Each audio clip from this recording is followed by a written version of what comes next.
Hello guys, कैसे हैं। उम्मीद करता हूँ कि आप सभी स्वस्थ होंगे, तंदुरुस्त होंगे। मैं भी स्वस्थ हूँ, भगवान की कृपा से आप सभी का हर एक मनोकामना पूर्ण हो। तो क्लास स्टार्ट करते हैं एक मोटिवेशनल कोट्स के साथ। तो कहते हैं कि ये बात अलग है कि तुम ना बदलो मगर ज़माना बदल रहा है। गुलाब पत्थर पर खिल रहे हैं, चिराग आंधी में जल रहा है। यही जुनून यही ख्वाब एक मेरा है, वहाँ चिराग जला दूँ जहाँ अंधेरा है।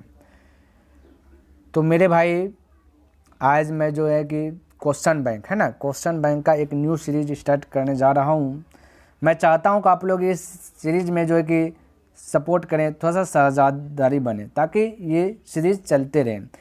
ये ऐसा इसलिए मैं कह रहा हूँ मेरे भाई, देखिए ये मैथमेटिक्स गणित, ये 2011 में जो भी क्वेश्चन पूछा गया ऑब्जेक्टिव, जैसे ऑब्जेक्टिव खत्म होता है वैसे सब्जेक्टिव पर डिस्कस करेंगे। तो मेरे भाई, यदि आप सही ढंग से अभी कुछ नहीं पढ़े, समझ ले अभी 0/7 टाइम, और अभी से क्लास यदि क्वेश्चन बैंक से यदि पढ़ लेते मेरे भाई, मैं दावे के साथ कह सकता हूँ फर्स्ट डिवीज़न आपको कोई नहीं काट सकता। हाँ मेरे भाई, फर्स्ट डिवीज़न कोई ही नहीं काट सकता है। इसलिए मेरे भाई शुरू से अंत तक आप बने रहें।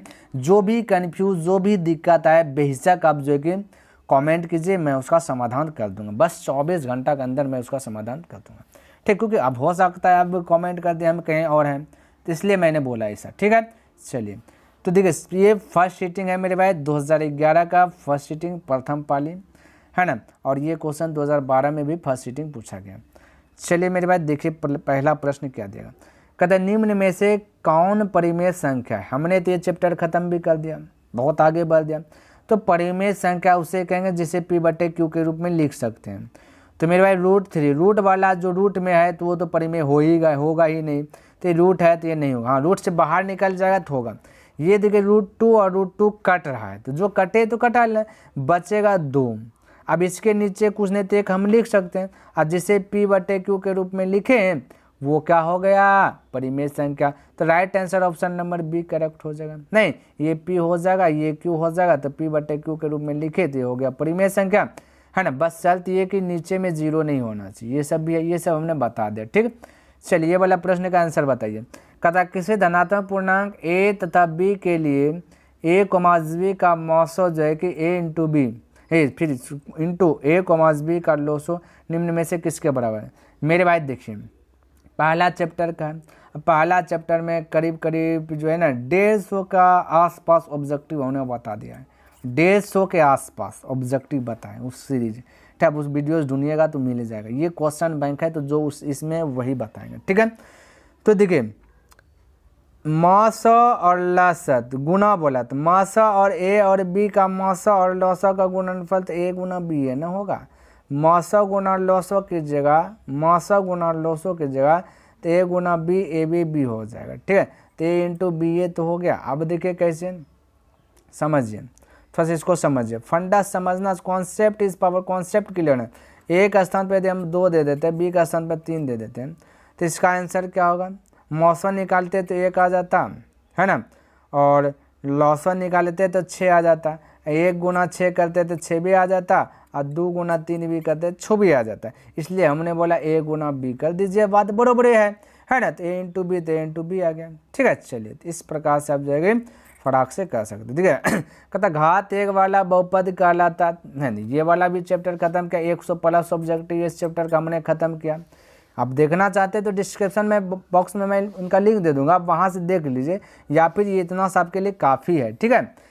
चलिए तो घात 1 वाला देखिए मेरे भाई, एक घात रहे। घात किसको कहते हैं, जैसे x है ना, इस पे पावर जो है ना 1 है तो इसको घात कहेंगे। घात कहेंगे, इंग्लिश में पावर बोलते हैं, ठीक है। तो एक घात है तो एक घातीय बहुपद या फिर रैखिक बहुपद। इस पर पावर 2 है तो द्विघातीय बहुपद कहेंगे। पावर 3 रहेगा तो त्रिघातीय बहुपद, इस प्रकार से। तो यहाँ एक के घात पूछा है, तो एक घात वाला तो एक घातीय या रैखिक, तो ऑप्शन देखिए सी में दिया गया रैखिक बहुपद। तो रैखिक बहुपद होगा, द्विघात का मतलब 2 घात होना चाहिए, त्रिघात का मतलब त्रिघात, तो ये तो होगा नहीं। तो राइट आंसर क्या होगा, एक घातीय बहुपद यानी रैखिक बहुपद, क्योंकि एक घातीय बहुपद का दूसरा नाम रैखिक है। रैखिक इसलिए, रैखिक का मतलब एक रेखा होता है, ठीक। चलिए कहता है कि त्रिघात एक वाला एक बहुपद क्या करना है, त्रिघातीय बहुपद जिसका घात 3 हो, हाईएस्ट घात 3 होना चाहिए, ठीक है, 3 होना चाहिए। जैसे देखिए x पर पावर 3 के बाद घट जाए कोई दिक्कत नहीं, x पर पावर 2 फिर घट जाए, इस प्रकार से होना चाहिए। अब पावर ज़्यादा हाईएस्ट जो होगा उसी को हम गिनती देंगे, ठीक है। तब देखिए x पर पावर 2 है तो ये तो द्विघातीय बहुपद है, ये 4 है तो चतुर्घातीय बहुपद, हमें त्रिघातीय खोजना है। तो ऑप्शन देखिए सी फिक्स है ना। अब एक स्थान पर कुछ भी आ सकता है, देखिए x पर पावर 3, x पर पावर 2 फिर x पर पावर कुछ नहीं, फिर उसके बाद और कुछ नहीं, तो ये त्रिघातीय बहुपद का सीरीज है, ध्यान में रखना है, ठीक है। तो ऑप्शन नंबर सी हो जाएगा, सबसे हाईएस्ट घात जो होगा उसी को वो ही होगा, ठीक है। तो सबसे हाईएस्ट त्रिघातीय 3 है तो त्रिघातीय, यहाँ 4 है तो ये चतुर्घातीय, ये 3 को नहीं यूज कीजिएगा, इसके वाला इधर को यूज नहीं कीजिएगा, हाईएस्ट देख करके त्रिघातीय चतुर्घातीय का जो कि पता कर लेंगे, बाकी बात सीरीज तो आपको दिया ही रहेगा ना। देख कहता है साइन बराबर इतना तो कोस बराबर, तो मेरे भाई देखिए ये भी चीज़ हमने बताया, चैप्टर बताया, इसमें तो मेरे ख्याल से इसका ऑब्जेक्टिव 200 ऑब्जेक्टिव 200 करीब लगभग इस प्रकार से हमने बताया, उतना क्लियरली याद नहीं है, ठीक है। तो इस चैप्टर का भी हमने ऑब्जेक्टिव बता दिया, यदि आपका दिल चाहता है तो देख सकते हैं, नहीं तो आपको ये काफ़ी है, फर्स्ट डिवीज़न के लिए काफ़ी है। चलिए आप देखिए साइन ए बराबर देगा, साइन ए का फार्मूला क्या होता है, साइन थीटा हमने याद करवाया था, लाल कक्का याद करवाया था, हालांकि यहाँ पर उतना डिस्कस नहीं कर सकता हूँ, लाल कक्का है ना। तो साइन लाल कक्का एल से लंब, तो लंब और कक्का क से कर्ण, लंब बटे कर्ण, ये होता है साइन थीटा का फार्मूला। और लंब कर्ण आएगा तो आधार निकालना है, तो मेरे भाई हम डायरेक्ट कह सकते हैं ये लंब आपका है कितना, लंब है आपका एल से डिनोट का 3 है और कर्ण आपका 4 है, हमें आधार निकालना है, तो इन दोनों का वर्ग में घटा लेना है। देखिए कर्ण का वर्ग 4 का वर्ग हो जाएगा 16, 3 का वर्ग हो जाएगा 90, सॉरी 9, तो 16 माइनस 9 करना है, ठीक है। जब भी हमें आधार या लंब निकालना हो तो बड़का का सब दोनों का वर्ग कर देना, जो बड़ा होगा उनमें से छोटा घटा कर टोपी पहना देना, ठीक है।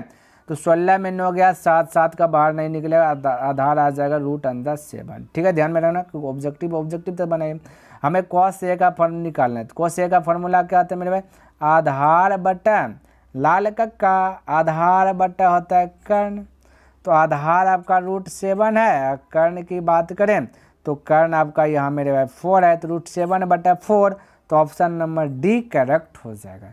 बोलिए यहाँ तक किसी को डाउट, कोई कन्फ्यूज नहीं होना चाहिए, ठीक है। चलिए आगे बढ़ूँ, देखिए ये वाला 6 नंबर कहता है tan A का वैल्यू क्या, तो tan A का फॉर्मूला हमने क्या पढ़ा है, cot 90 डिग्री माइनस थीटा, यानी थीटा का सम पे, थीटा का सम कुछ भी, ए का सम कुछ भी, तो ये वाला ऑप्शन नंबर ए। इस सब में दिमाग कहाँ लगाना, कितना इजी क्वेश्चन पूछा है मेरे भाई, देखिए आप लोग खुद देखिए कितना इजी पूछा है। कहता किसी बिंदु की x अक्ष से दूरी उस बिंदु का कहलाती, तो मेरे भाई देखिए ये निर्देशांक ज्यामिति का था, हमने ये चार्ट्स बना के बताया था कि ये साइड में रहता है y, ये साइड में y रहता है, यहाँ x रहता है, यहाँ x, यहाँ x डेक्स, यहाँ y डेक्स। तो मेरे भाई x दिया गया तो अब बचा है तो y है ना, x को हम बोलते हैं भुज, ये भी पता होना चाहिए, y को बोलते हैं कोटि, क्या बोलते हैं कोटि, तो आपका ऑप्शन भुज और कोटि मन होगा। तो x बोल दिया गया, भुज दिया गया तो छोड़ा क्या कोटि, तो आंसर बोल दीजिए कोटि, ऑप्शन नंबर बी करेक्ट हो जाएगा, ठीक है। चलिए नेक्स्ट प्रश्न देखिए, कहता निम्न में से कौन वृत्त के क्षेत्रफल का है भाई, वृत्त का क्षेत्रफल, तो πr² ना, πr², ऑप्शन नंबर सी वृत्त का क्षेत्रफल πr², ठीक है। क्या मेरे भाई वृत्त का क्षेत्रफल πr²। देख कहता संचयी बारंबारता वक्र कहलाता है, तो मेरे भाई संचयी बारंबारता वक्र कहते हैं तोरण, तो संचयी बारंबारता वक्र क्या कहलाता है, कहलाती है तोरण, ठीक है। चलिए अब मेरे भाई देखिए इसका राइट आंसर बताए फटाफट, अब बहुत बता दे, अब आप लोग भी बताइए कुछ।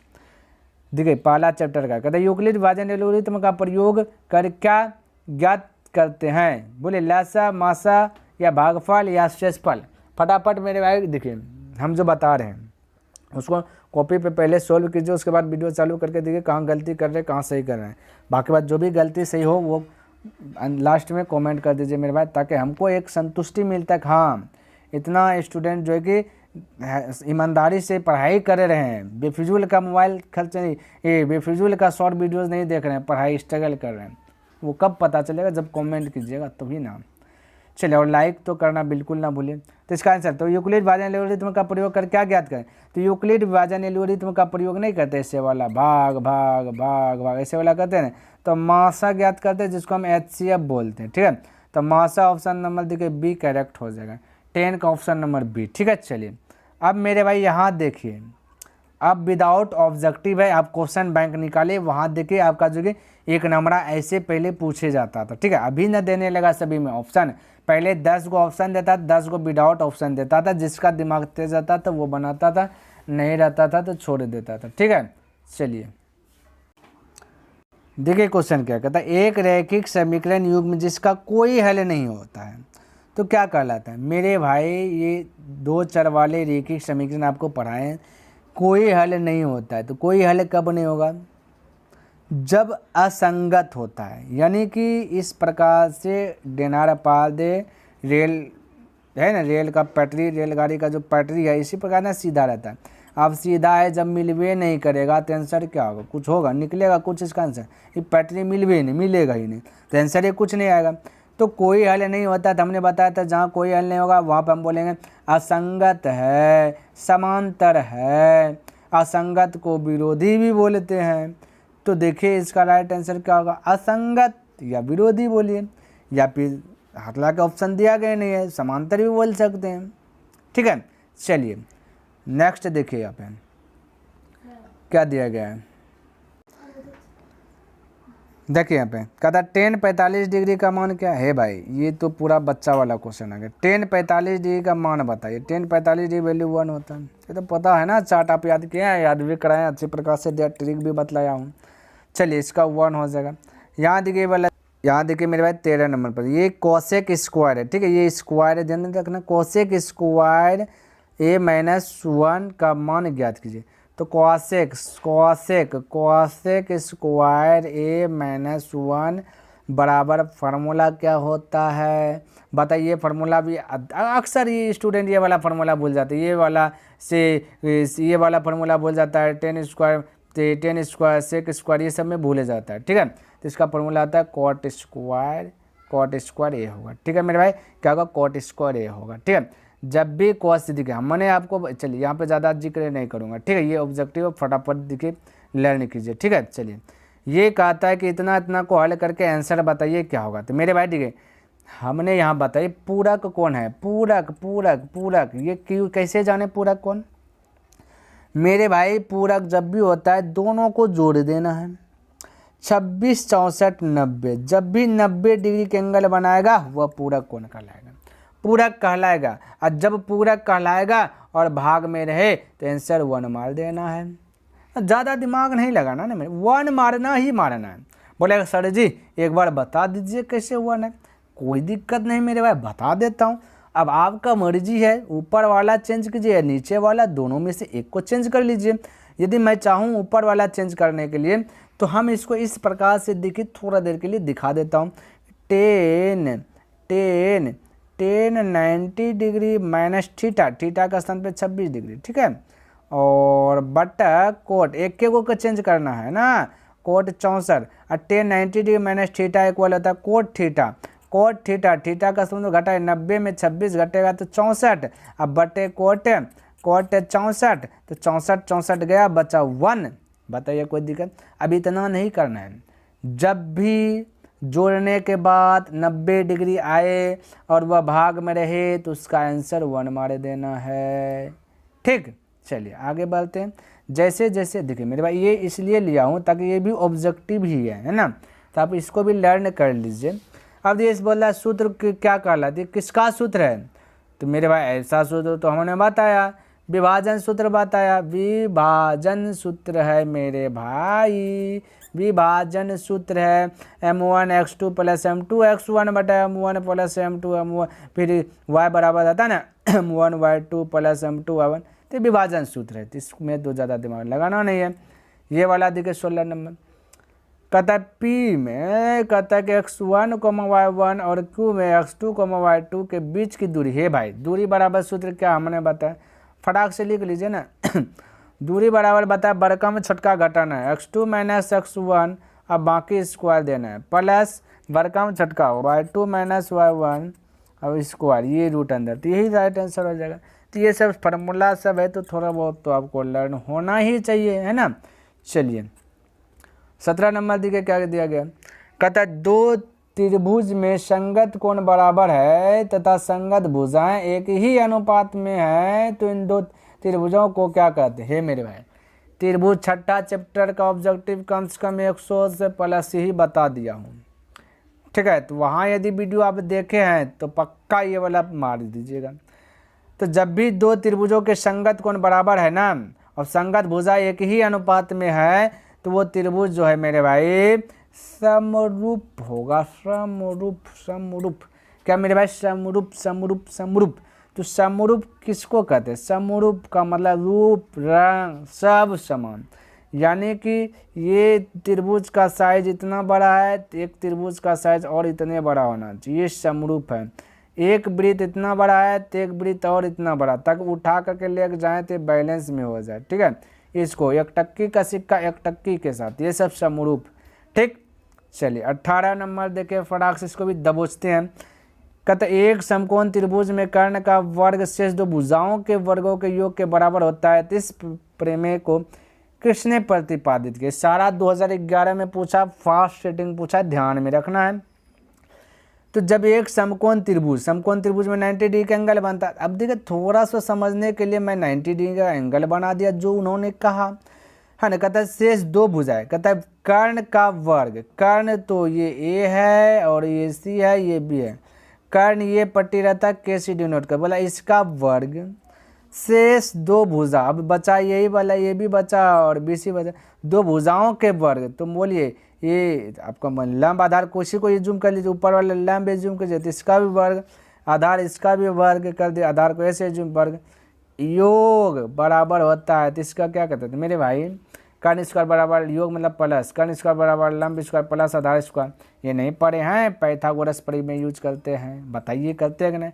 हाँ तो पाइथागोरस परिमेय मार दीजिए ना आंसर, पाइथागोरस परिमेय लिख दीजिए। हालांकि अब तो लिखने वाला आएगा ना, ऑप्शन आएगा तो फटाक से दे दीजिएगा ऑप्शन, क्या जाता है, सब चीज़ है आपके सामने। अब तो और थोड़ा सा ईजी कर दिया, नहीं भी जान रहे तो आँख कान मून करके कोई मार दीजिए, लक साथ दिया तो है सही है, नहीं दिया तो कोई दिक्कत नहीं है ना। कटौती थोड़ी ना नंबर होगा, कंपटीशन में तैयारी करते हैं तो कोई चीज़, अब एग्जाम जॉब का तैयारी करे तो उसमें कटौती होता है, इसमें तो कोई कटौती नहीं, ठीक है। चलिए लेकिन गलती होगा कैसे, जब मैं बता रहा हूँ तो गलती कैसे होगा मेरे भाई, होना ही नहीं चाहिए। 3.5 सेंटीमीटर त्रिज्या वाले अर्धगोले का वक्र पृष्ठीय क्षेत्रफल ज्ञात कीजिए। अर्धगोला का वक्र पृष्ठीय क्षेत्रफल, अब ध्यान से देखिए, अर्धगोला का याद का रखना, गोला का जानते हैं तो बताइए हाँ सर ये जानते हैं, तो बोलिए क्या था 4πr स्क्वायर, तो आधा इसको कर दीजिए तो अर्धगोला बन जाएगा, तो 2 से भाग, आधा का मतलब 2 से भाग, तो 2 हो जाएगा, तो 2πr स्क्वायर जब हो गया ना कम खत्म, तो अर्धगोला का क्षेत्रफल याद हो जाएगा।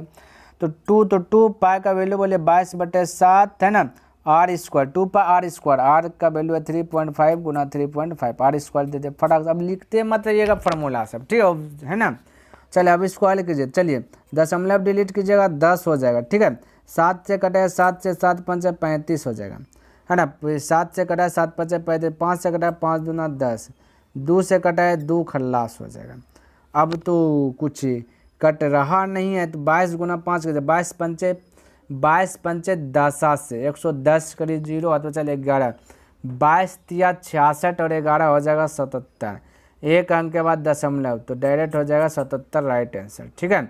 चलिए 77 हो गया। नेक्स्ट प्रश्न देखिए 20 नंबर का प्रश्न देखिए क्या दिया गया मेरे भाई।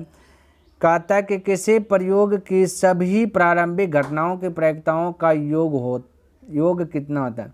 तो मेरे भाई प्रारंभिक घटनाओं का जो कि योग है 1 होता है। क्या होता है 1 होता है, 1 प्रारंभिक संभव निश्चित इन सभी का आंसर 1 है। प्रायिकता का क्वेश्चन 1 आ जाएगा, तो राइट आंसर 1 है ना। चलिए तो मेरे भाई देखिए 20 ही क्वेश्चन था आपका जो कि 1 नंबर आता था, ठीक है। जो कि हमने क्या क्या टोटल बताने का प्रयास किया मेरे भाई, और टोटल हमने 1 नंबर 1 नंबर का जो था सब हमने क्लियर कर दिया, ठीक है। तो आई होप आपको ये वीडियो पसंद आया होगा और समझ में भी आया होगा। यदि पसंद आया तो दिल से इस वीडियो को लाइक कर दें और अभी तक सब्सक्राइब नहीं किए तो इस चैनल को सब्सक्राइब कर दें, क्योंकि ऐसे ऐसे वीडियोस कंटिन्यू जो है कि आपको जब तक एग्ज़ाम ना हो जाए तब तक जाते रहेगा, ताकि एग्ज़ाम हॉल में आपको कोई प्रकार का कठिनाइयों का सामना करना ना पड़े। और हो सके मेरे भाई अपने दोस्तों के साथ भी इसे शेयर कर दे, उसे भी सचेत कर दें, है ना। चलिए डेलीज बाय डेलीज मैं छोड़ता हूँ 7:30 PM में, है ना। तो 7:30 बजे आप हो जाइए लाइव ऑनलाइन और वहाँ पे आप देख लीजिए, ठीक है। चलिए तो कमेंट करना बिल्कुल ही ना भूले कि कितना आपने सही किया। नेक्स्ट दिन मिलेंगे इनसे आगे लेकर के, तब तक के लिए धन्यवाद। जय हिंद, जय भारत।